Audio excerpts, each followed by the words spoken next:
Check. I assume I'm audible. Before we start the grand finals, quick roll call government team guys. Bendanya maksudnya konteksnya itu benda bukan bagian dari materi. Undip, kedengaran Undip. Tunggu aja ya. Hello, government team. Not yet. Opposition, are you guys here and complete? Complete. All right. Still waiting on Gov. Before we wait for the Gov, for my panelists, are you here? Hezron, are you here? Here. I see Nabil on camera, and Rosa, are you here? Here. All right, still waiting on government bench. Undip A, please do update if you guys are here. Undip is here and complete. All right, thank you. Before we start, please do both names write down your speaker roles in the chat box. Ini kayaknya gitu Janda. Ini apa app ini? Batikku. All right, I see. Go. Udah bahasa Jepang. Oh, benar berarti. Ya, gimana? Berapa? Serpang. Umat coy, bahasa Jepangnya udah itu. Oh, pantesan. Matthew, is this noise coming from your end? I think so. But for up, can you guys please write down your speaker roles in the chat box, please?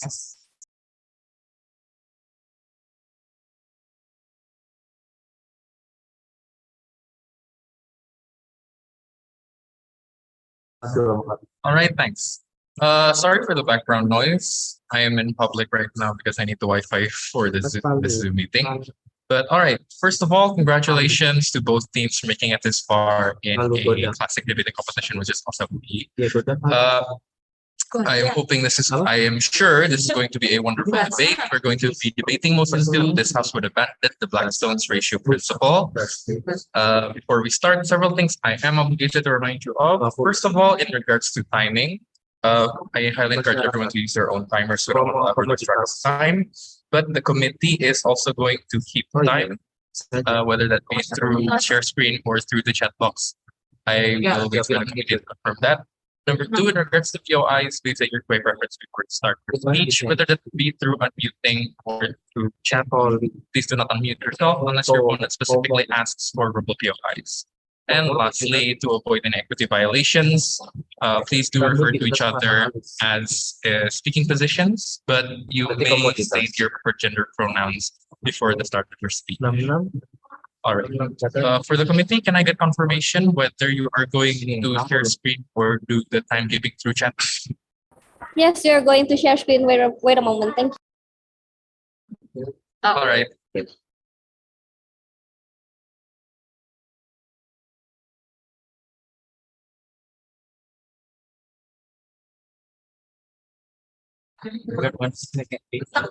All right. So now, without further ado, to start the grand finals of ALSA E-Comp 2022, we call upon Prime Minister. Time is yours here.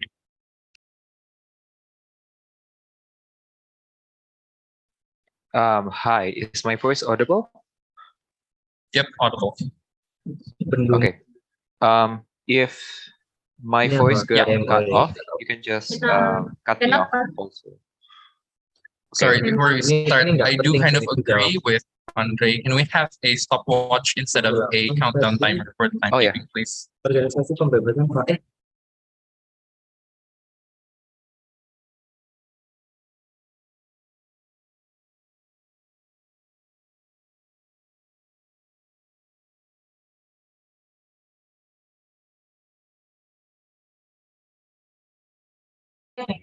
All right, thank you so much, committee.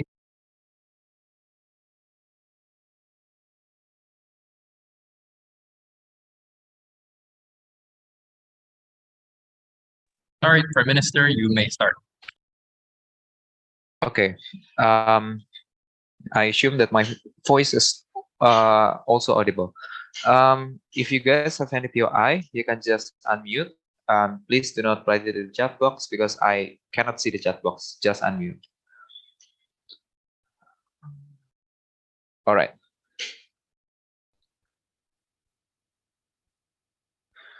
Okay. Starting my speech in 3, 2, 1. The business of justice should focus on the delivery of justice, and I think that the prerequisite of us delivering justice is for us to provide equal and fair grounds to all people that come into court. We say that this existence of this Blackstone ratio hinders hinders us to allow a fair ground for all people that comes to court. Therefore, it's problematic. I think that a government regrets the existence of this and will abandon this Blackstone ratio. Let's characterize this outdated and different ratio. We think that Blackstone ratio is something that goes along with how you say that it's better for you to let 10 people escape than one innocent to be suffer. I think that it's the first characterization is it's heavily in favor of the defendant, right? And I think it's problematic. I think that we also regret the derivation of this ratio, but how the existence of the presumption of innocence, but how in some cases on all of how criminal justice system operate in the basis that innocent of the proven guilty. I think in government we also regret that. I think that the second characterization is I think that this Blackstone ratio is usually applied in court cases that usually have no objective measurement of guiltiness. It is usually applied in hard cases, not like murder, not like theft, but usually applied in court cases where evidence are hard to get, like sexual assault or domestic abuse. It is applied on cases when you are talking about metaphysical things like consent. It is hard to prove, and when evidence are hard to prove, it's hard to get. This principle is going to be played out. I think this is the principle where the principle is usually applied. I think that under government, the alternative that we support is for the court and the criminal justice system to operate on the alternative, like for example, operate on the basis of like or like guilty or the proven innocence. I think because this perception of guilt is better when we take a look about how the characterization of the current criminal justice system and how we treat how we treat court in the current status quo. Okay, so under my speech, I'll talk about two things. Firstly, about how this Blackstone ratio is highly irrelevant. Secondly, I'm also going to talk about the impact, about fairness. Before that, I think I'm going POI at 5 minutes. Okay, the first argument is about irrelevancy.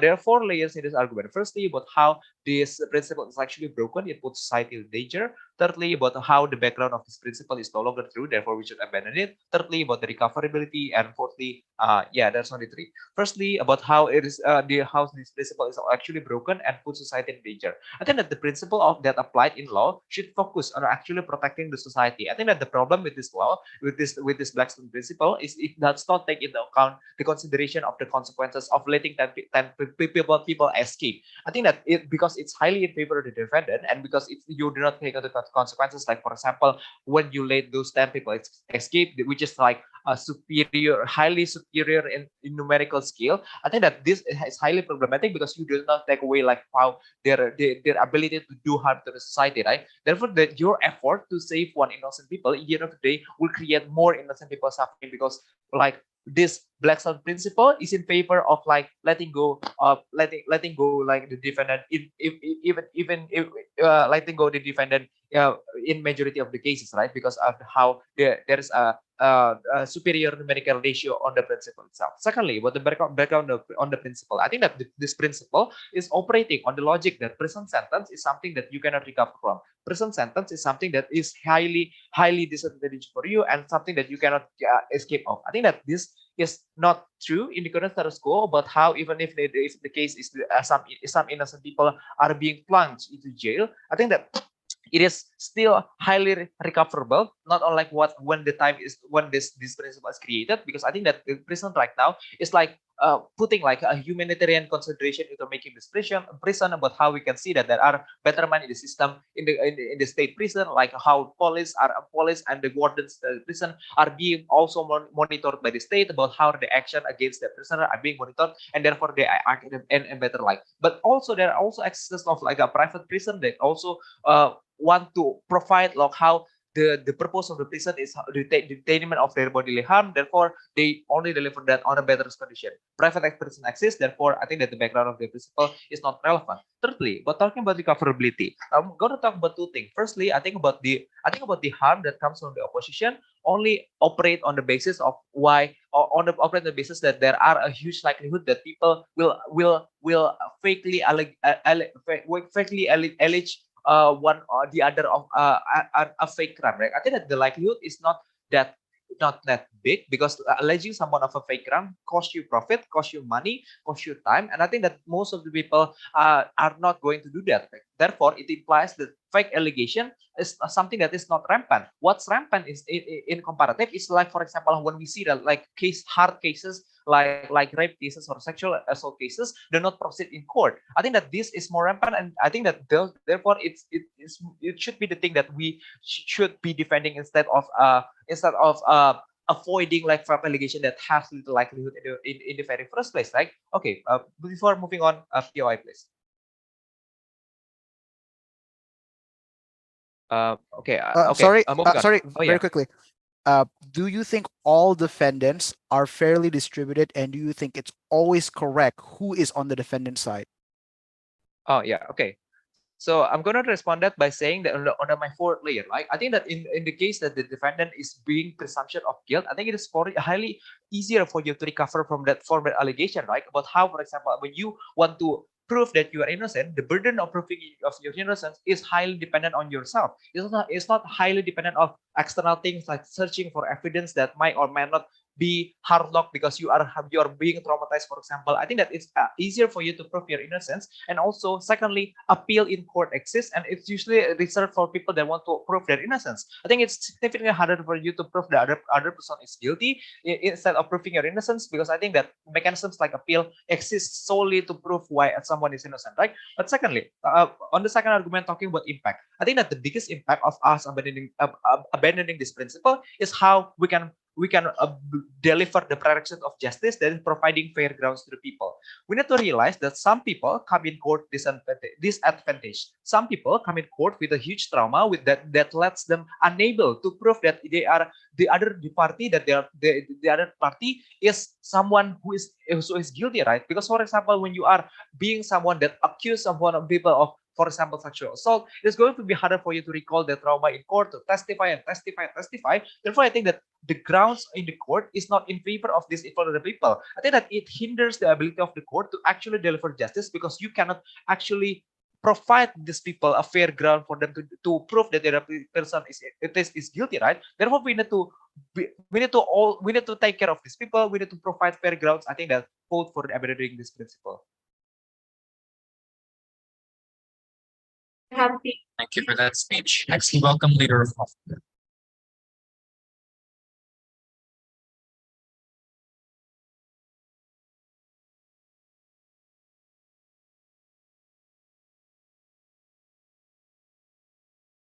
Siap. Hello, Leader of Hoffman.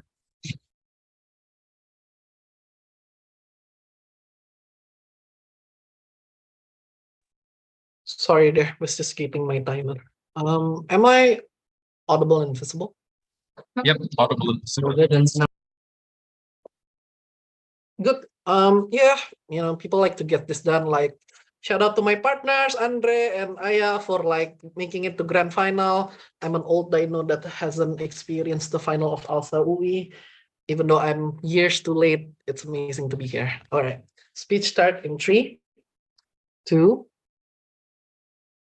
1. But government support is turning at its worst condition. The very fact the Blackstone principle needs to be maintained, because it is maintained to trust the society has in law towards compliance, but also our self-defense mechanism against an unfair and overruling criminal justice system. 3 points of framing before we start the speech. Firstly, we stand for Blackstone principle to be maintained because A, like I've told you, it maintains the trust the society has, which leads to compliance, which is extremely important. But B, it's a self-defense mechanism against the overbearing power that law and criminal justice system has, right? This was like racist policing versus majority-based criminal justice system. The importance of socioeconomic status, sentencing, and your ability to defend yourself as an individual. Secondly, opposition should defend the current status of criminal justice system that's inherently imperfect and overbearing. Why is it okay to abandon the self-defense mechanism when the police is literally forcing you on the ground, when the police can literally point at you, capture you, and ruin your life for years? Allow me to contextualize what Blackstone principle manifests into, because simply proposition only brings impact if it's not magnified and tethered to a specific context, right? For context, note that Blackstone principle manifests into the belief that you are innocent until proven guilty types of cases. Secondly, it leads to more lengthy process in criminal justice system, finding evidence that is vital in sexual assault as a case of trigger warning. I'm very sorry. Thirdly, how much power that the CG has in policing has, because Blackstone principle maintains and says that you should not hold that much power because you have the ability to make mistake, for example. This also looks at your ability to create more appeals, for example, right? Because it's okay to capture more people, and it's, let's just abandon the idea that this person might be innocent and such, right? 2 points of rebuttal before I move on to my shield. Firstly, the idea that society is harm can exist in society when you let criminals harm. I would argue that society, such as minority who suffer from this most of the time, is also an important and vital part of society. And I'm going to explain to you why it's more likely for these types of protected identity to suffer from the lack of Blackstone principle. Secondly, I think protection measures against crime doers out there is strong, even if we don't sentence them. We're talking about morality, the very idea that you shouldn't do crime in the very first place. We're talking about policing system that exists to monitor the crime that happens in the current status quo. See, society that also tends to protect when police fail, for example. This was like women community, for example, protecting themselves, wearing certain types of dresses that actively, traps and attacks men that harasses them and such, right? But no one, I told you, no one protects you from the state. No one protects you from the prison when they beat you there. It's easy to recover from wrong allegation, they say. Talks about the years of trauma that exists in person when they enter the when they enter the prison system. Talks about the status that they've broken, how they cannot find jobs, how their family now hates them, how their children finally thinks that my father abandons me as an individual and such, right? So this cannot be minimized. I do not want proposition to minimize the harm that exists from wrong allegation. Firstly, what are the principal framework that exists in this debate? We say two things here. Firstly, suffering on government is symmetrical, because on our side, we defend the suffering of innocence. On side proposition, you also defend the suffering that family that has to see the crime doers get away, for example. Why is it more comparable? Or why is the suffering of the innocents is significantly larger than the suffering of those family? I'm being comparative here, because law and criminal justice system is the one that imposed that harm. Hence, the betrayal and the trust that you have as an individual, the cognitive dissonance that you experience as an individual who abide by the law but suddenly tracked down by it is significantly larger.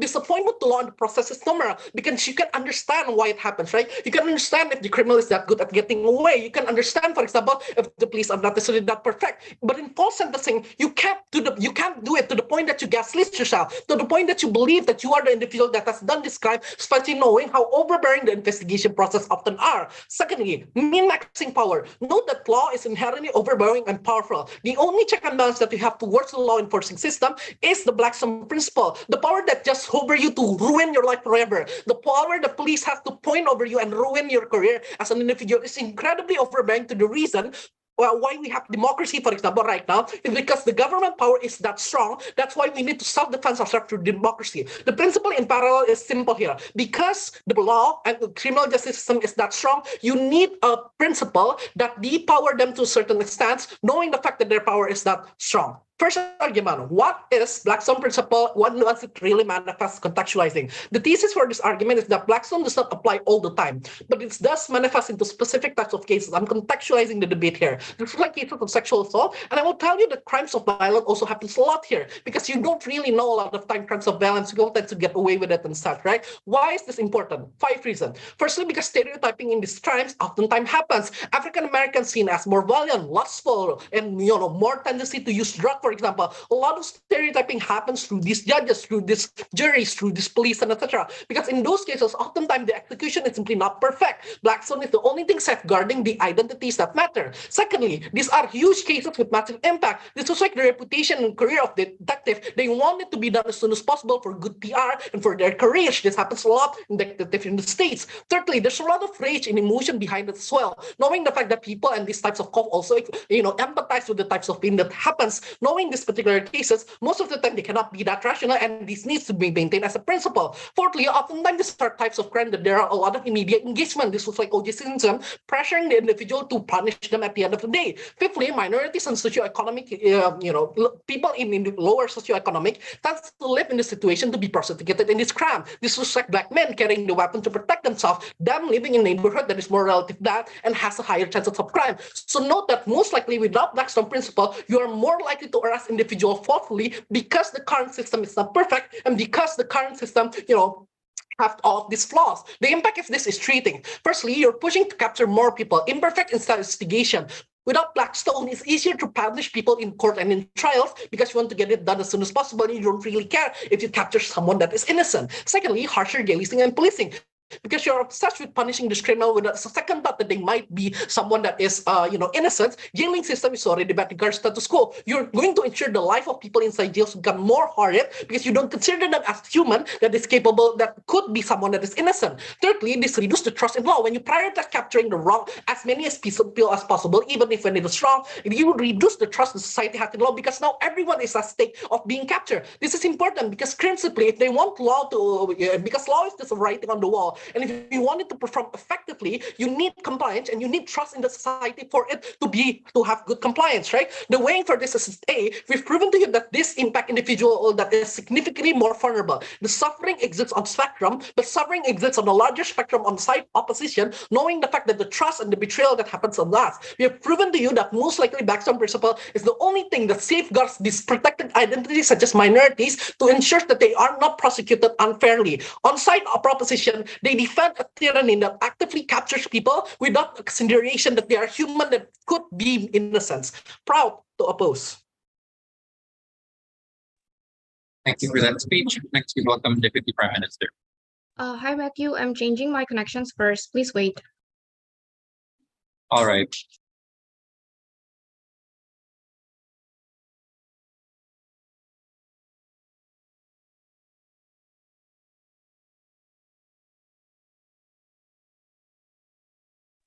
Okay, if anyone else in the chamber wants to go to the bathroom, now is the time so we can just make it more effective. Yeah, Andrea is going in.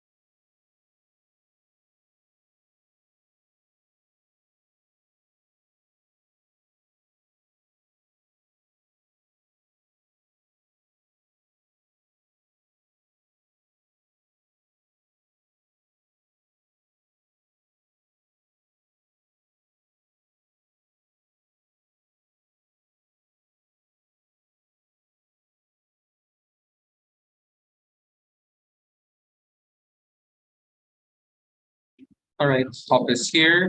Chacha, are you ready with the signal change? Okay, now has it on its way to the bathroom. Habang ada readiness. Oh, okay.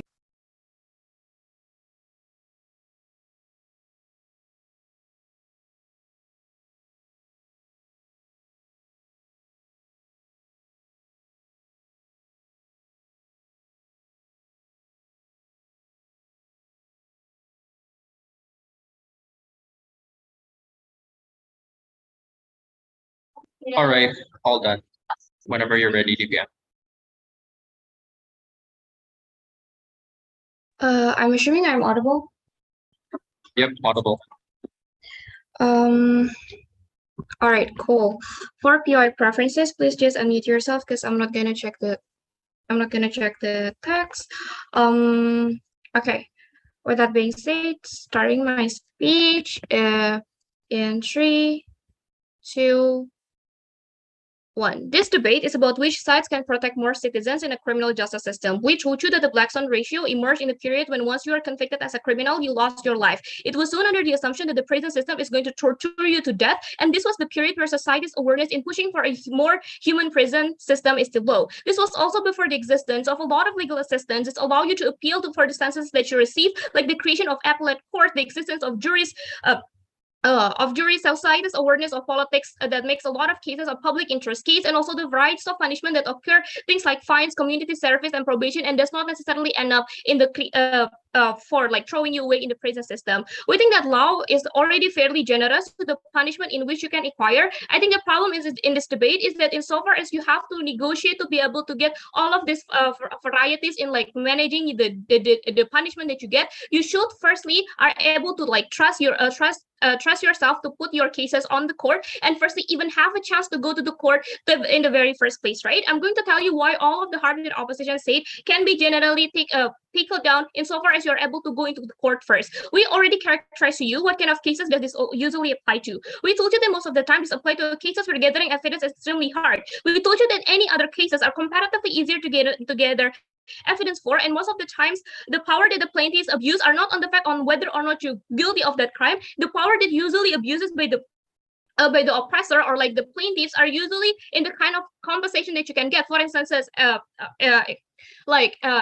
exponentially creating the compensation for that you get to be extremely big, for instance. Because these are the type of crimes that can even come into the green table to begin with, because there's a legal foundation for you to do so. Where negotiation can happen, we think the enactment of this principle do not even let people to go into the court, and we think this is fairly harmful to the person of justice, right? We told you that firstly, their evidence are most likely not enough for them to go to the court to begin with, especially with the enactment of this that requires you to have a lot more of legal foundation for you to be even like reporting this particular crime to the court. Secondly, we told you that victims already do not to the court system because it's inherently exploitative to them insofar as the interviews and the kind of witness certifying that is done is going to put the burden too much for them to do so, and therefore because of the case precedents and the social precedent of these particular cases are not going to be like properly conducted through the court system, make it so that a lot of victims of these particular cases do not want even to report that particular crime. Thirdly, we told you that gathering evidence is extremely hard for these people to do so because not only a lot of the time the kind of evidence is not objective.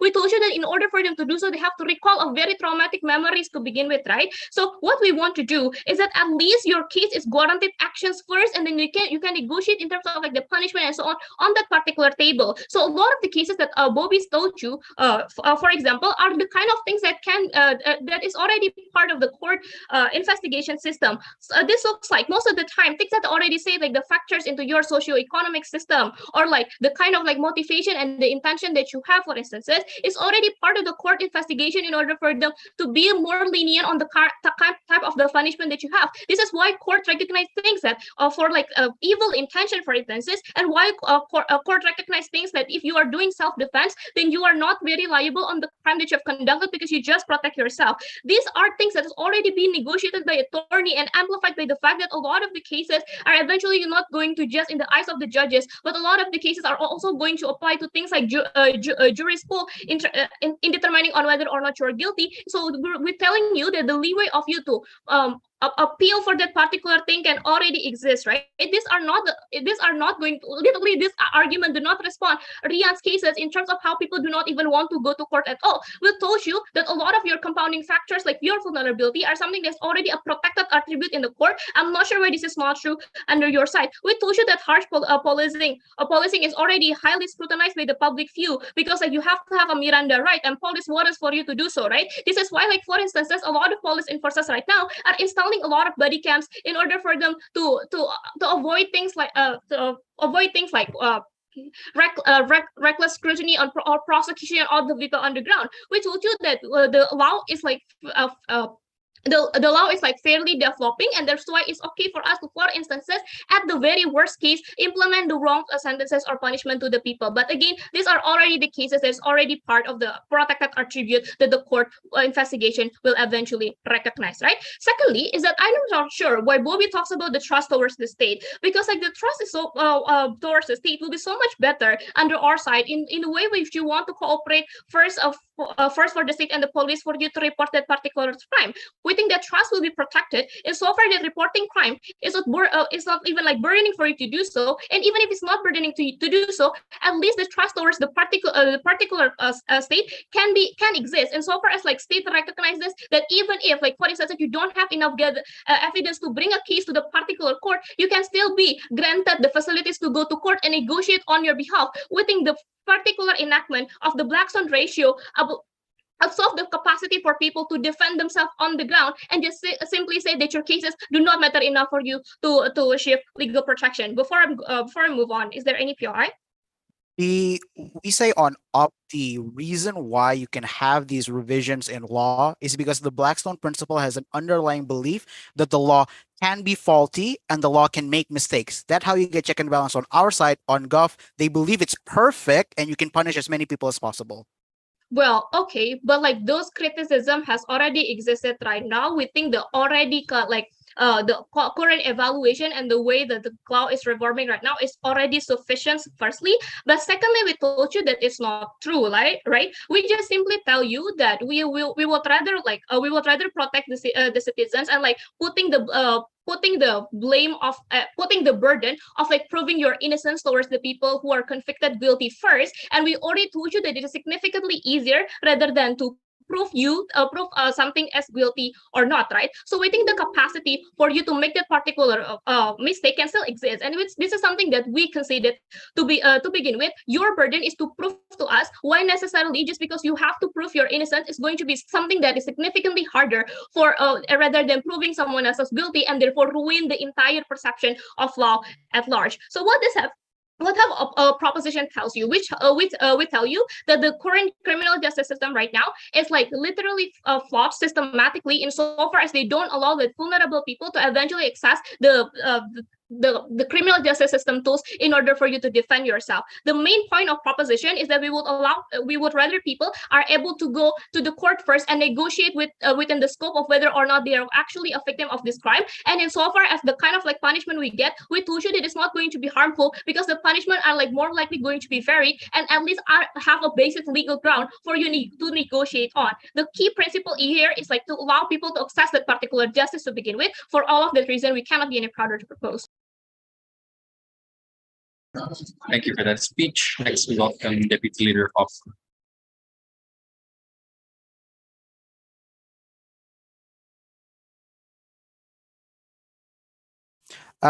Just checking, am I audible?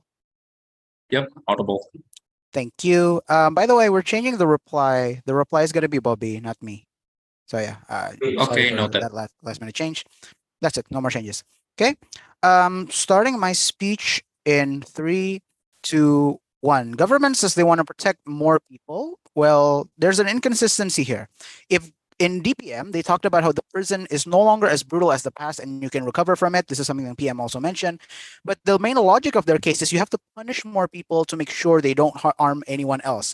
One, this is an inconsistency. Which is it? Are punishments in the prison hard or is it soft? If it's soft, then punishments don't matter to begin with, and government admits the law system is useless. You just basically stay behind bars for a couple years, have fun, go out, and you're suddenly better. Or is it hardcore to make sure that the criminals are actually deterred from doing the crime to begin with? By the way, this is one that's the prerequisite for their benefit of protection to run. Otherwise, what's the point of criminals being afraid of going to jail? Secondly, we say it's wrong because in the status quo, on up, we're consistent. We want to say that being in prison is already a huge punishment. Second, that being guilty is something that kills your chance to get a good job, kills your chance to climb up the socio-economic ladder that's inherent to everyone's life. So on up, we're more consistent in believing that when you do get the punishment, it's well-deserved. When government then says, well, there's a lack of evidence, the problem is on lack of evidence to make it easier to go to court on government is that it leads to things like speculation and relying on things like stereotypes where white people can get the excuse of affluenza, which is they're too rich to know better, and they can get off scot-free on things like drug charges or gun charges, while they want to err on the side of caution to put black people behind bars because they're already predetermined and preconceived notions that they're more violent. Look at Bobby's speech of how this manifests. So I think this is why the lack of evidence is something that hasn't been nuanced as a good thing on Gov. 2 issues in my speech. First, why the world and government has a law system that's much more exploitable against minority groups. Complete flip on what they say is accessible First, they say they want to make it on equal grounds. We say this is not true. One, for women who are simply getting birth control or are researching fetus health, they will get charged with supporting abortion in the US with their new law that is revoking Roe v. Wade. They will use text and chat when they talk about these topics as evidence enough to put these women behind bars. For African Americans that are arrested under false accusations in possession of a gun, which they acquired legally, actually, or when they're arrested and the police are planting evidence on them by putting down drugs at their homes or location of their arrest, these are on opposition. We set up hoops to make sure they are unable to do these practices. The Blackstone principle stops these fake evidences from being enough to punish these innocent people. Then the rise of counter surveillance done by society, by CCTV or cameras on their phone, is already helping minority groups stay protected and fight back against these corrupt police officers. Gov says, well, more innocent sufferers on our side. No, more suffer on your side. Because now they don't believe that the system is fair. They don't believe that the system will truly protect innocence. And it's instead of justice, what you get on Gov is tyranny. Because their logic is the more people punish, the better it is. The problem is that one person being punished extends to the whole community being disenfranchised. If your community knows someone that's completely innocent gets taken away, the entire community says, fuck the police. We say, government says, well, it's going to be bad on our side. We're going to let go of defendant. I want to take government at their best here, says that's what we as debaters say. The 10 people who get off scot-free will still have deterrents to not harm anyone anymore. One, they now know they're under a higher level of supervision and surveillance. In the case of O.J. Simpson, sure, he got away in the case where he actually did kill his wife, but having the awareness that he's under a watchful eye makes him no longer do more violent crimes, and he finally got arrested because we were watching him when he went in back and stole his sports memorabilia. Second, when you do get away, you feel like you are lucky. You feel like you were given a second chance and you don't want to do crime anymore. Yes, I know I'm being overly optimistic, but it still happens. Thirdly, there are social justice solutions if these cases of evidence are really difficult to get. Cases like SA, non-criminal law punishments, cancel culture, taking away their position can still apply. Even Vince McMahon stepped down as the CEO of WWE because he knows the deep investigation to his case is already a threat. Kicking out members from certain organizations because they know it's this thing that's needed to be done because they know they can't take it to court can still happen. If you believe injustice happens in the law system, these secondary alternatives still happen on our side on a grassroots level. Extension then, when they talk about evidence gathering, it's difficult, so you need to make it easier and you want to be in favor of the defendant. They didn't answer my POI. Because if DPM says it's traumatic to recall your experience, what's the flip side?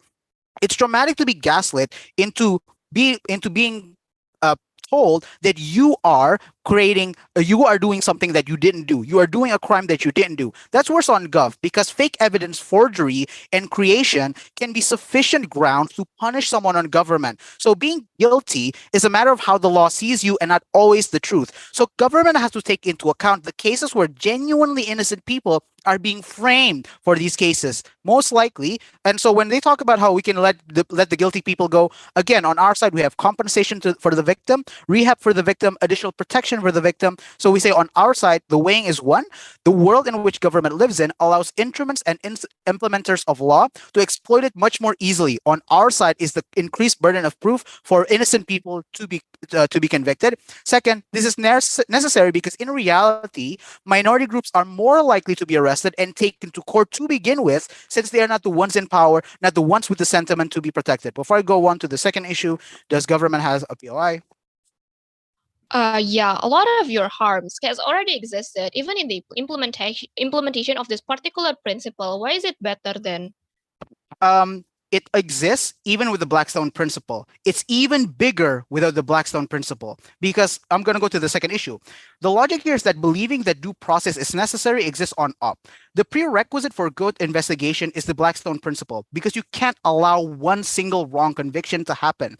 If you don't do this, you don't get compliance, you don't get trust. This is what happens in the US when they believe that the Blackstone principle was applied incorrectly. We have checks and balances on our side, like the ability to do class action lawsuits or appeals to begin with. So when government says you can make appeals, that can only happen on op because we operate on opposition under the idea that the law system could make mistakes, that mistakes could happen, and wrongful convictions do occur.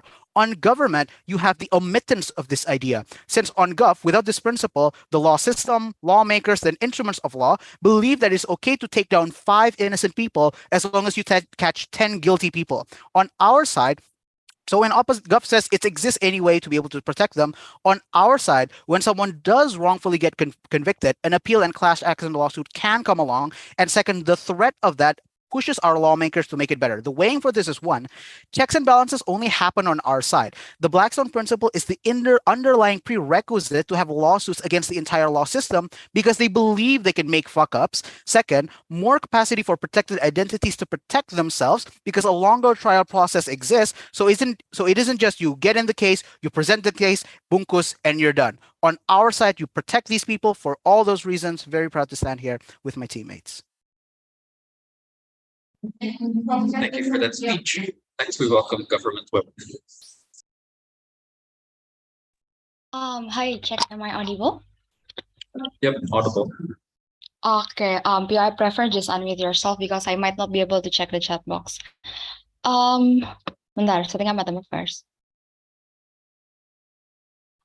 Maybe take one PO if I do have time, but please don't badger.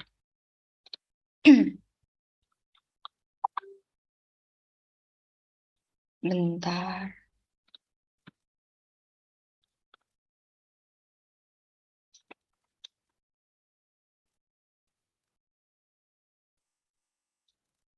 Oh wait, my docs is freezing. I'm so sorry.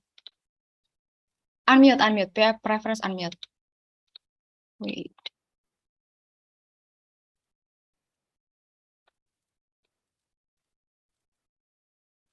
Okay, my docs is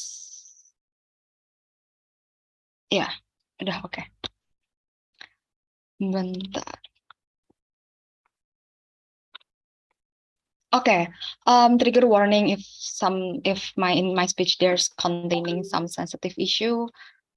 I don't know if it will be any, but just in case. Okay, starting my speech in 3, 2, 1. Punishment, regardless it's hard or soft, it doesn't matter. Because the point of punishing people behind bar is just to put them behind bars rather than with society. Well, it won't be that severe, it won't be that harsh because there will be still things to rehabilitation process. This is prison, not hell. There will be community services. There will be classes to teaching people on how to sue and those kind of stuff. There will be security system created by police, created by the security and there and so on and so forth. I bet that this kind of mechanization is already clearly enough provided by my previous speaker that state opposition need to also consider. Two, one big thing that I will talk in my speech is about the discrimination and minority because it will be the one thing that opposition side challenge since their ELO and DLO, right?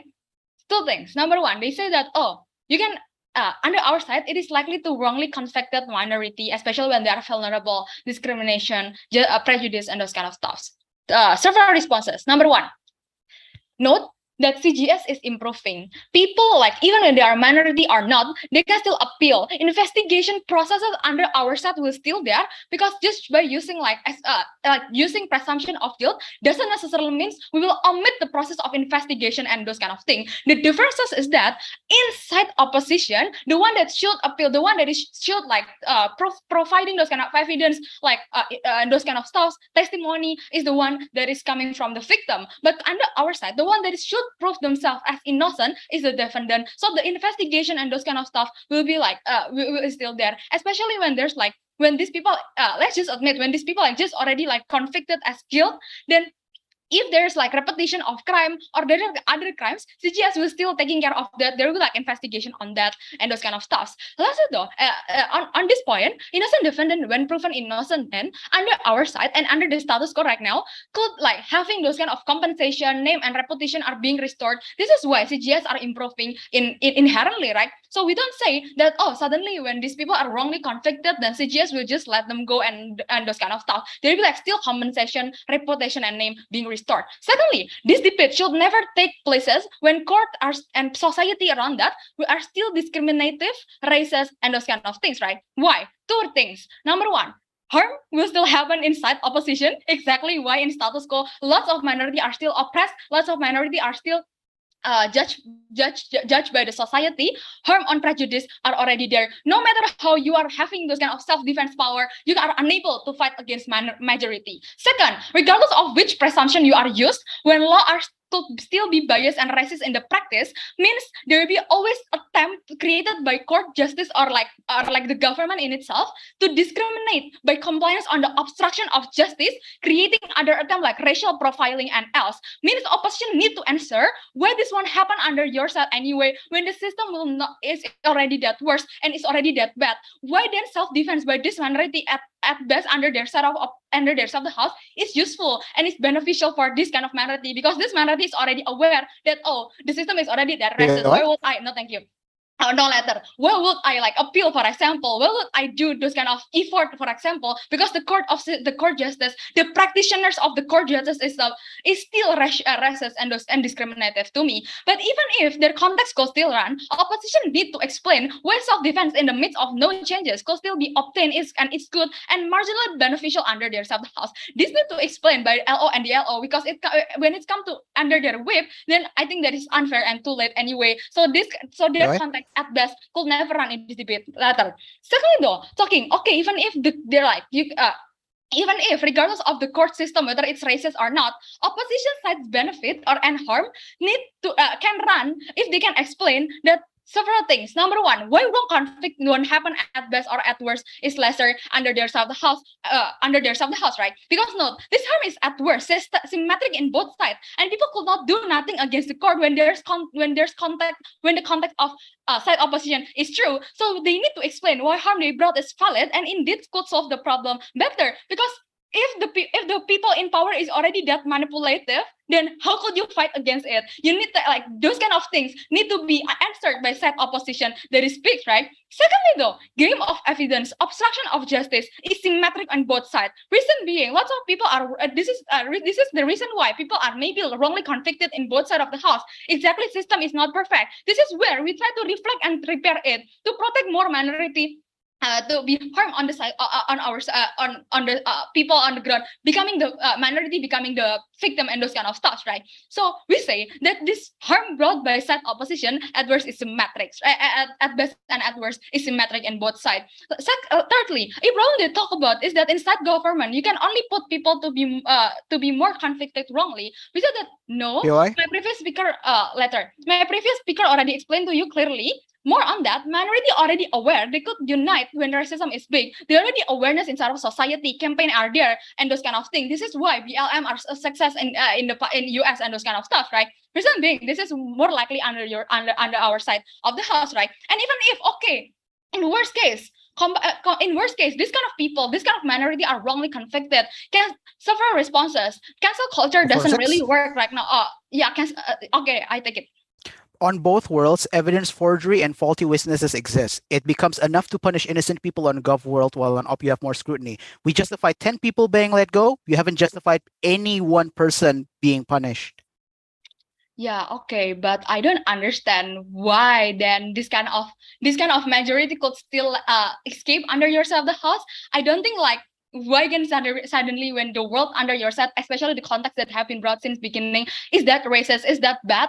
Why then suddenly people on the ground will be benefited through this kind of system and those kind of structures, right? Even when there's like the harm on both sides is symmetric. But at the very least, under our side, when people are wrongly convicted, people can like cancel cultures are not that big right now. Literally, a lot of powerful people could have job and opportunities, i.e., Gofar Hilman and so on and so forth. Secondly, talking about when people would like to come into the appellate court, there is likely for innocence to be, it's much more easier for people to prove that they are innocent at worst. Rather that cases have expiration date, which means that this kind of people could still fight for themselves. This kind of people could like, even when they are like wrongly convicted, they can still fight for that, and the victim in itself could also still fight for that anyway. Comparatively, inside opposition, this is not likely because when like these people is not capture or these people are not proven guilty, this kind of victim will not getting enough closure and those kind of stuff, right? So how do you weigh this? At best, side opposition benefit cannot run. At worst, wrongly convicted people under our side, these people will have chances for appeal,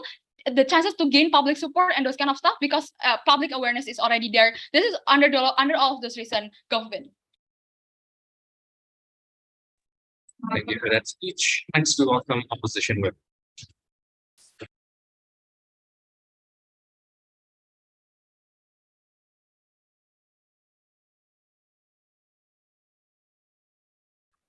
Check. Am I audible in a full coherent sentence?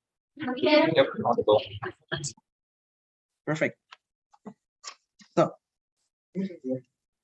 yeah, before starting getting everything out of the chest, it's very happy for me to have this in the grand final round as debaters after 4 years stabbing ALSA E. ALSA E has been great.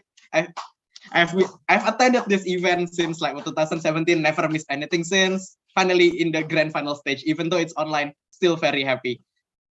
With that said, starting my speech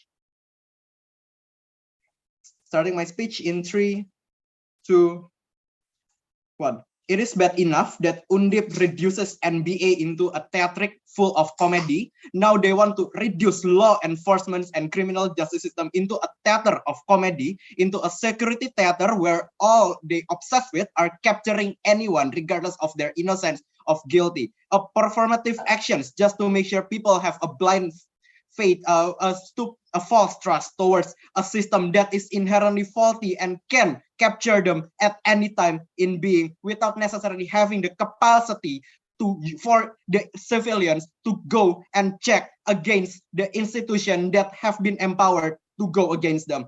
They live in a society living in fear and in the blood of the innocents, something that they have yet to justify and they cannot justify.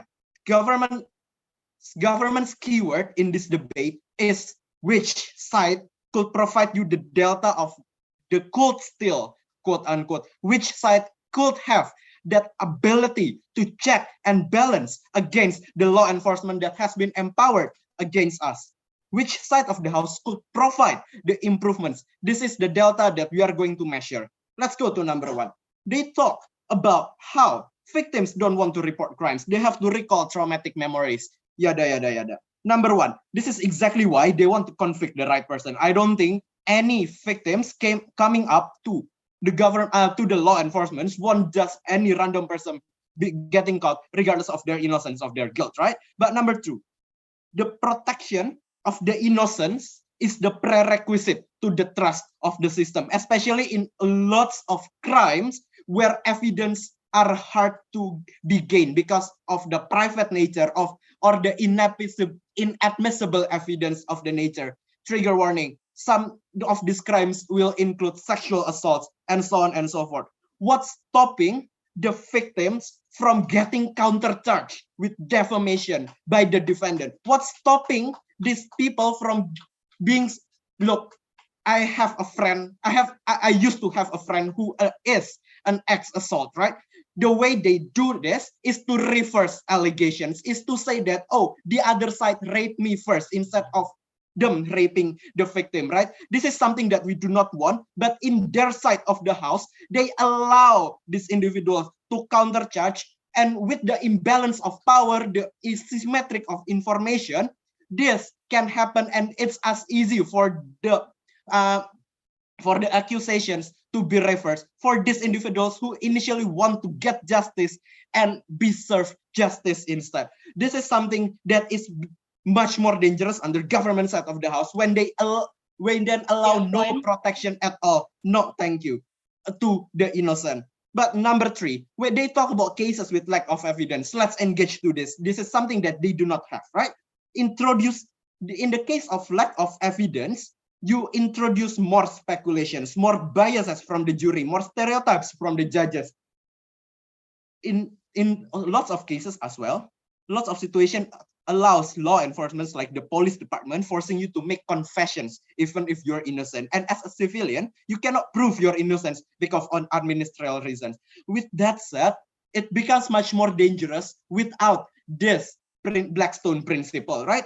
This looks like, introduced. Yeah, I'm going to go with my next point, right? Look, with that said, what do we tell you in this debate? We tell you that this could still be improving in terms of how victims could trust the system, requires the presumption of innocence, requires them to be able to be protective of themselves. But let's talk about number 2, right? entire case relies on the idea of mitigation. If you get wrongly convicted, you can go to the court and negotiate on your behalf. Look, first of all, this is a concession that they themselves will get the innocence. No justifications why it's okay for them to do so, aside from the mitigations. But number two, how do you assure that you can clean your name? It's not that easy. The process is stricter, now more stricter with your principal, right? But number two, Bobby Batara has explained to you the harms of getting convicted, even if you can clean yourself in 20 years' time. But number three, appeal cannot happen. They cannot claim the benefit of appeal under government side of the house because the prerequisite of appeal is Blackstone principle of protection of innocence. Number four, proving innocence is more difficult than proving guilt because in the process of proving innocence, you need to gather alibi, you need to gather evidence. This requires expertise and not something untrained civilian could and should do. State attorneys and prosecutors have more power to gather more data and differentiate which are after this, which are admissible and which are not. The burden of proof in government is to make the charge stick will be higher. This in appeal court, because now government now when we have to appeal against certain charges, the burden of proof in government side of the house is to make the charge stick will be higher, since they have to prove why the wrongful arrest or torturous interrogation method are not necessarily evil to catch the perpetrator. The difficult of asymmetry of information, asymmetry of power, of resources is bigger. Under opposition side of the house, under the presumption of innocence, it's simply you need to prove that the person is innocent and the treatment is horrendous, or simply you cannot be processed if you don't have the proof that you are guilty. What have we told you today? We have told you how the participatory nature can only be done the moment you restore the trust towards the system. Because under government side of the house, the narrative that you send is anyone could get convicted if it's for the greater good. Whose greater good? We have portrayed to you on how most likely in cases where Blackstone principle happens, it's becoming the minority getting convicted just by the pursuit of justice, quote unquote. This looks like introducing biases and so on and so forth without protections. We tell you that the law is not perfect. Law enforcement is not perfect. That is exactly why we need to make sure that the law enforcement has certain constitutions and laws to make sure that they can still be get in check. Look, if they consider that the harm is symmetric, then they need to explain to us why then under their side of the house, it's okay for them to convict this innocence, right? Considering we have told to you on many layers on the harms of convicting the innocence, on the dangers of convicting the innocence. We're proud to close this debate. Thank you for that speech. Next, we welcome opposition reply.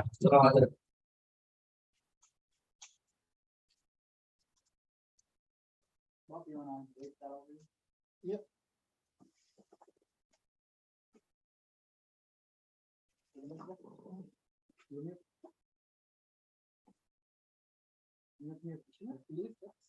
I've muted the TV. Andre, you are still unmuted. Okay. Great. Andre, you are still unmuted. Yep. Audible. All good. All good. Save. Okay. Wait. Timer. I have one here. Okay. Saved. Also, just one last shout out. Shout out to Undip. Great job, guys. Great debate. Have fun. Like, this is the end of the mile. Each will start in 3, 2, 1. There are 4 strategic mistakes on such proposition. Firstly, when they told you that court and sentencing is more humane due to the fact that it has more secure systems, this is an inconsistency because this devalued their first speaker argument about the importance of punishing and retribution. Aya has pointed this out beautifully. But moreover, this is an argument this is at best only nullifying the punishment that is going to be received, the consequences of our cases at the end of the day, right? But then they talk about check and balance. Also, yeah, why do you need check and balance on your side? Why do you need participation if the court and sentencing system is that great, like you said, right?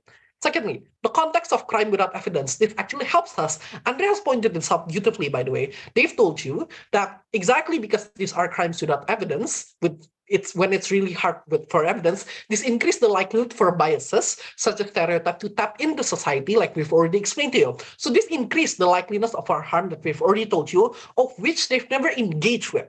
Thirdly, the lack of compliance and participation in court system that they brought. I think we flipped this beautifully, by the way, in Andre, when he told you that when people are scared and when people cannot trust the court systems, knowing the fact that they are also held at a gunpoint, knowing the fact that they can also be re-prosecuted or, for defamation and all of that case, most likely what's going to happen on your side, there's going to be less participation. Side proposition as well, last strategic mistake, that they take this motion too literally. They never contextualize what this would manifest into. Check your note. What are the benefit of the reducing Blackstone's principle? Do we even need this? What this manifests into? We told you that Blackstone principle manifests into things such as appeal, longer trial, and more investigation, and these are the sole protective systems that benefits protected identities such as minority that are constantly at harm with the criminal justice system that are imperfect. Two things. Firstly, the impact and harm, basically weighing. Secondly, is the CGS system ready for abandoning Blackstone principle? Firstly, let's read the impact and harm. Note that this is just a trolley problem disguised in law motion, right? Should one innocent person suffer or should we let 10% go? Proposition never bring any weight into this, by the way, because their only argument is that they impose harm to society. We've told you since the very beginning that society has somewhat of a defense mechanism through its own society, through the policing systems and all of those kids. Exactly because it's overbearing, people are more scared to do crimes. Moreover, we compare and weigh the harm. We bite the bullet here. You have a self-defense mechanism against crime doers, etc., like we've already told you.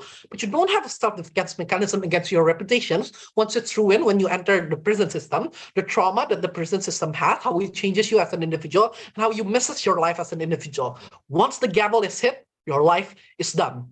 Note that proposition only minimize this harm. When they minimize this harm, they also minimize the impact of retribution that they brought. Secondly, is the CGS system ready for abandoning Blackstone principle? I just want to note that they're very inconsistent about this, by the way, because in order for their case to run, it requires a perfect and improved CGS system, so it's okay to prosecute innocent. But then the third speaker said, well, societies are that racist anyway and all that stuff. Like practitioner is racist, so it's symmetrical on both sides. Which is a guff. Is the criminal justice system so improved that people that are innocent inside this prison will not suffer, or is it symmetric, like what you said, third speaker? Both cannot be true at the same time.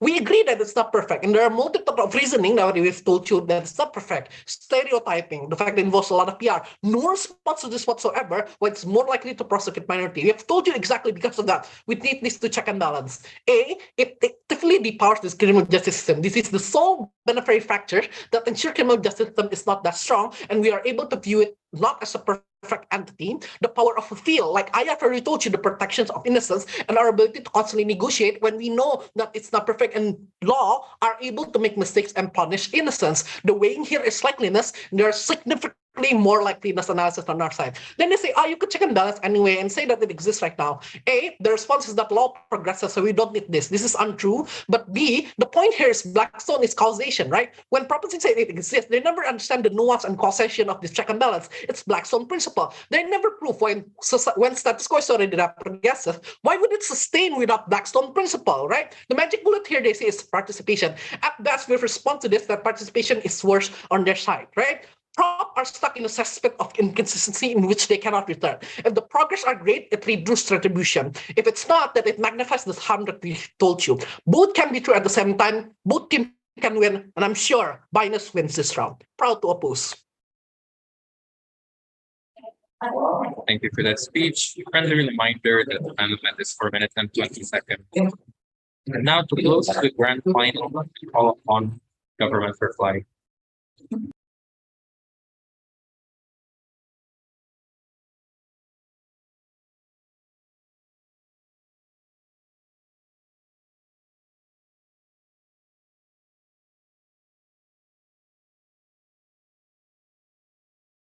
Am I audible?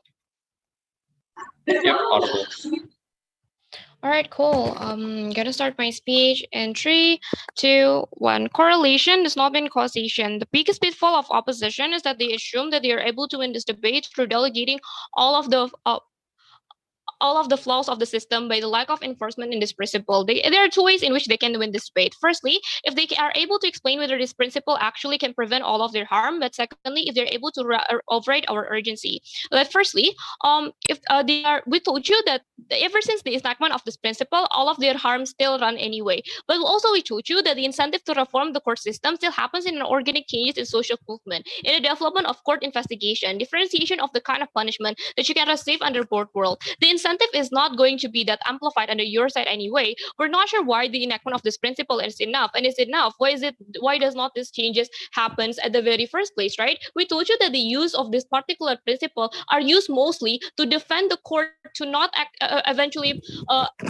deem a certain crime admissible for a court proceedings. We told you this mostly used to cover up the incapacity of the state to eventually provide the base criminal justice procedures in the end of the day. But even if they're able to tell you this, we have told you that at the very least, all of this thing can be negotiated inside a court investigation. We told you this is structurally easier to be done now. We told you that the proper court investigation exists, but this happened the prerequisite that people even admissible in court proceeding at all. We told you that either side of the house, plaintiff and defendants have legal access to attorneys that helps them to defend this. Our case is not a case that completely eliminate legal process. It's just a case to eventually shows what kind of cases are deemed admissible in the court system to begin with. But second, we told you that structurally it's easier for you to prove your innocence. We told you that most of the times our the principle is enacted, which is where the evidence extremely hard together. The defendants are going to be disproportionately more advantageous in the court system, which means that even if opposition prove that it's extremely hard for you to prove innocence, this is something that they basically can do,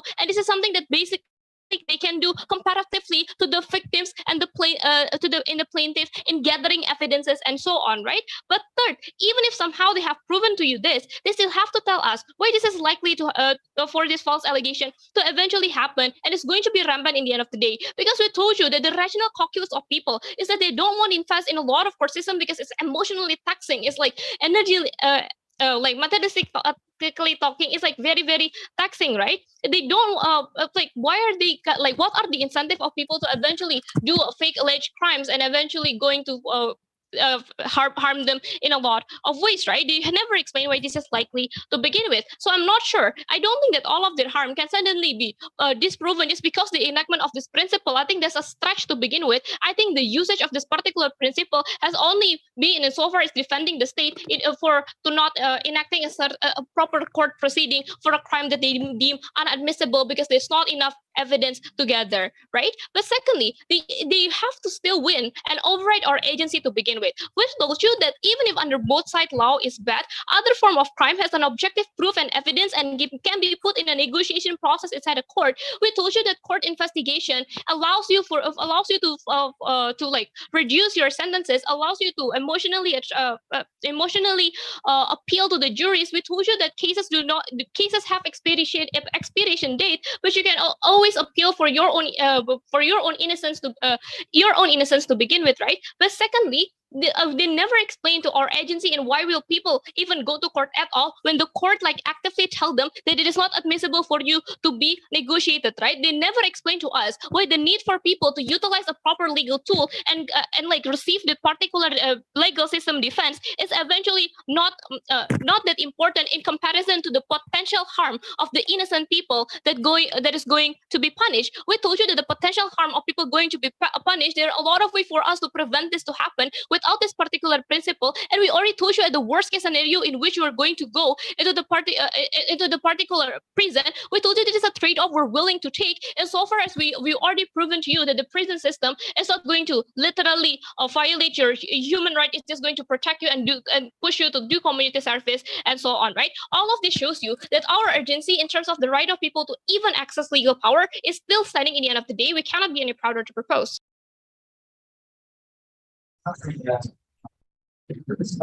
Thank you very much for that speech. With that, the grand finals of ALSA E 2022 is finished. Congratulations. Just like to take a minute to give a shout out to both teams in this grand finals for giving us a wonderful debate. Also, a moment to shout out to the Edge Corps for their wonderful motion so far, and also the committee for running this event very, very smoothly.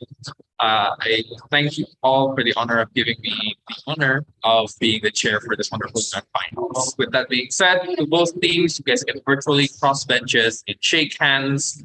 With that, the grand finals over, and I believe for us judges, we're going to be allocated to a breakout room for the discussion. Thank you. Thank you, everyone. Thanks, everyone. Thank Thank you, you all. everyone. We'll be announcing the winners in the closing ceremony at 18:30. So please don't forget to come. The link is in a WhatsApp